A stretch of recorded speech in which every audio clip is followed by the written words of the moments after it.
एक माँ अपने 3 साल के बेटे को नजदीकी किराने की दुकान पर कुछ सामान लेने के लिए भेजती है। वहां से वो बेटा घर वापस नहीं आता। फिर माँ बहुत ज़्यादा परेशान हो जाती है, अपने पति को फ़ोन करती है। उसके बाद माता पिता दोनों मिलकर नज़दीकी पुलिस स्टेशन में पहुंच जाते हैं। वहां जाकर अपने बेटे की गुमशुदगी की रिपोर्ट दर्ज कराते हैं। लेकिन काफ़ी दिन बीतने के बाद भी उस बेटे का कहीं भी अता पता नहीं चलता। लगभग 9 साल का समय ऐसे ही बीत जाता है। 9 साल बाद अचानक उन दोनों को अमरनाथ यात्रा करने का सौभाग्य मिलता है और वहां जाकर जब वो देखते हैं तो एक बहुत ही बड़ा चमत्कार उनको वहां पर देखने को मिलता है। उनका बेटा एक फूल माला की दुकान पर उन्हें फूल बेचता हुआ मिल जाता है। लेकिन बड़ा सवाल कि वो उसे पहचानते कैसे हैं और कैसे वो बेटा अपने माँ बाप को पहचानता है। ये हुआ तो कैसे हुआ,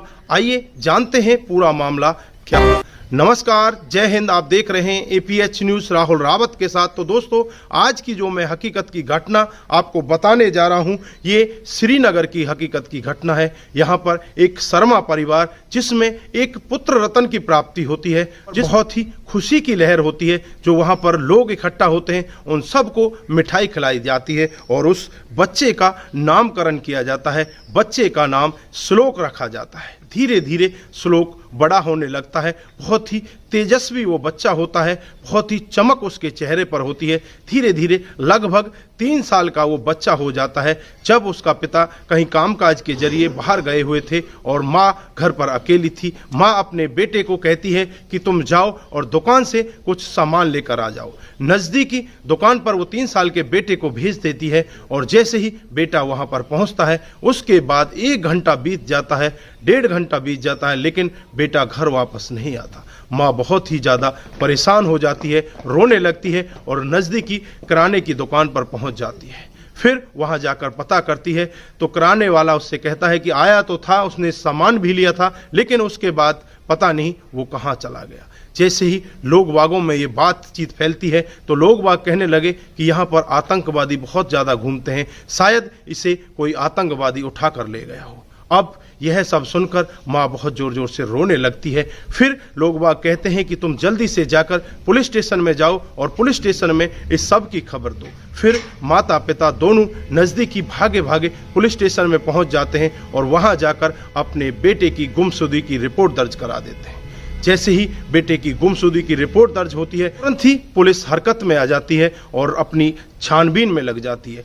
कई दिन बीतने के बाद भी पुलिस के हाथ खाली होते हैं और ऐसे ही समय बीतता रहता है। माँ बाप को उनकी संतान नहीं मिल पाती। माँ बाप भी दुखी होते हैं। माँ रोज रोती है, रोज भगवान भोलेनाथ को याद करती है और कहती है कि भगवान मेरे बच्चे को मुझे वापस दे दो। मुझे विश्वास है कि एक दिन मेरा बच्चा मुझे वापस जरूर मिलेगा। धीरे धीरे समय और बीतता है। कुछ और समय बीतने के बाद उनके घर में फिर एक बच्चे की किलकारियां गूंजने लगती हैं। उनके घर में एक लड़की का जन्म हो जाता है, जिसके बाद पूरा परिवार खुशी में झूम जाता है। लेकिन जो माँ होती है वो आज भी दुखी होती है। उसे अपने बेटे की याद निरंतर सता रही होती है। वो यही चाहती है कि मेरा बेटा मेरे को वापस जरूर मिलेगा।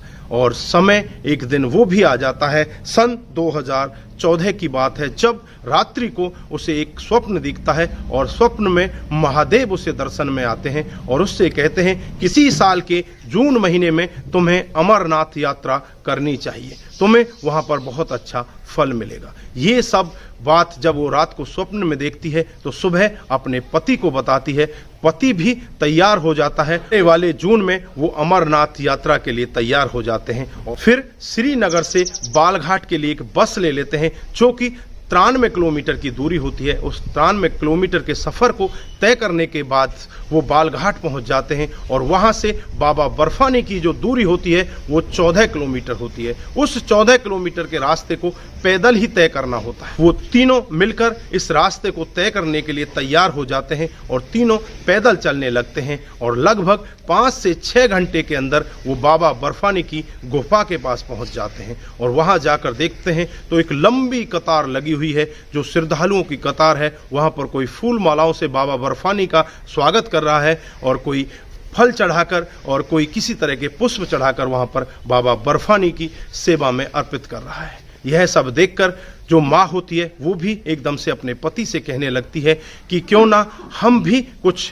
पुष्प खरीद लेते हैं बाबा बर्फानी के ऊपर चढ़ाने के लिए। फिर वो एक दुकान के पास जाती है, वहां जाकर देखती है तो एक लड़का उसे सामने दिखाई देता है। उसके हाथ पर एक निशान देखती है, जो निशान उसके बेटे के हाथ पर था वही निशान इस लड़के के हाथ पर है। माँ एकदम से द्रवित हो जाती है और माँ की आंखों में आंसू आ जाते हैं और माँ उस बेटे से कहने लगती है कि ये तो मेरा बेटा है। जोर जोर से चीखने लगती है, चिल्लाने लगती है। इधर जो उसका पति होता है वो उससे कहने लगता है कि तेरा दिमाग खराब हो चुका है, क्योंकि तुझे तो हर कोई अपना बेटा लगता है, ये तेरा बेटा कैसे हो सकता है। फिर उससे कहती है कि इसके हाथ पर निशान देखो, वही निशान है जो हमारे बेटे के हाथ के ऊपर था। अब पिता भी कुछ हद तक सोचने लगता है कि शायद ऐसा हो, लेकिन उसे अभी तक भी विश्वास नहीं था कि ये हमारा ही बेटा है। फिर उस लड़के से पूछा जाता है तो लड़का बताता है कि जब मैं छोटा था तब मुझे कुछ लोग उठाकर ले गए थे, लेकिन उनके चंगुल से मैं किसी तरह से वहां से छूट कर आ गया और छूट कर आने के बाद मैं यहीं महादेव की शरण में आ जाता हूं और यहीं पर अब से आज तक इस फूल वाले की दुकान पर हूं और यहीं पर फूल माला बेचकर अपना गुजार बसर किया करता हूं। यह सब मामला जब पिता भी सुनता है तो उसकी आंखों में भी आंसू आ जाते हैं। उसको भी यकीन होने लगता है कि हाँ, शायद ये हमारा बेटा है। फिर उनके पास कुछ फोटोग्राफ्स होते हैं जो उनके बेटे के होते हैं। उन फोटोग्राफ्स में वो निशान देखा जाता है और उस लड़के के हाथ पर जो निशान था वो निशान देखा जाता है, तो वो निशान एक दूसरे के साथ मैच हो जाता है। इधर अब वो बेटा उन दोनों को खुशी देखकर वो कहने लगता है कि आप इतना खुश क्यों हो रहे हो। तब वो दोनों बताते हैं कि बेटा, तुम हमारे ही बेटे हो और ये तुम्हारे बचपन का फोटो है। तुम हमारे घर से गायब हुए थे, तुम्हें हमारे घर से किराने की दुकान से उठाकर लाया गया था। अब बेटा भी रोने लगता है और माता पिता अपने बेटे को साथ लेकर बाबा बर्फानी के दर्शन करने के लिए चले जाते हैं। वहां दर्शन करने के बाद फिर अपने बेटे को अपने घर ले जाते हैं। उससे पहले जो माता पिता होते हैं वो बाबा बर्फानी को दंडवत प्रणाम करते हैं और पूरे तन मन धन से उसके चरणों में लोटपोट हो जाते हैं और वहां से बाबा बर्फानी के जयकारे लगाते हुए अपने घर पर वापस चल देते हैं। और रास्ते में आपस में वो यही कहते हुए आते हैं कि बाबा बर्फानी ने इसीलिए हमें यहाँ पर बुलाया था, हमें बाबा बर्फानी हमारे बेटे के रूप में प्रसाद देना चाहता था।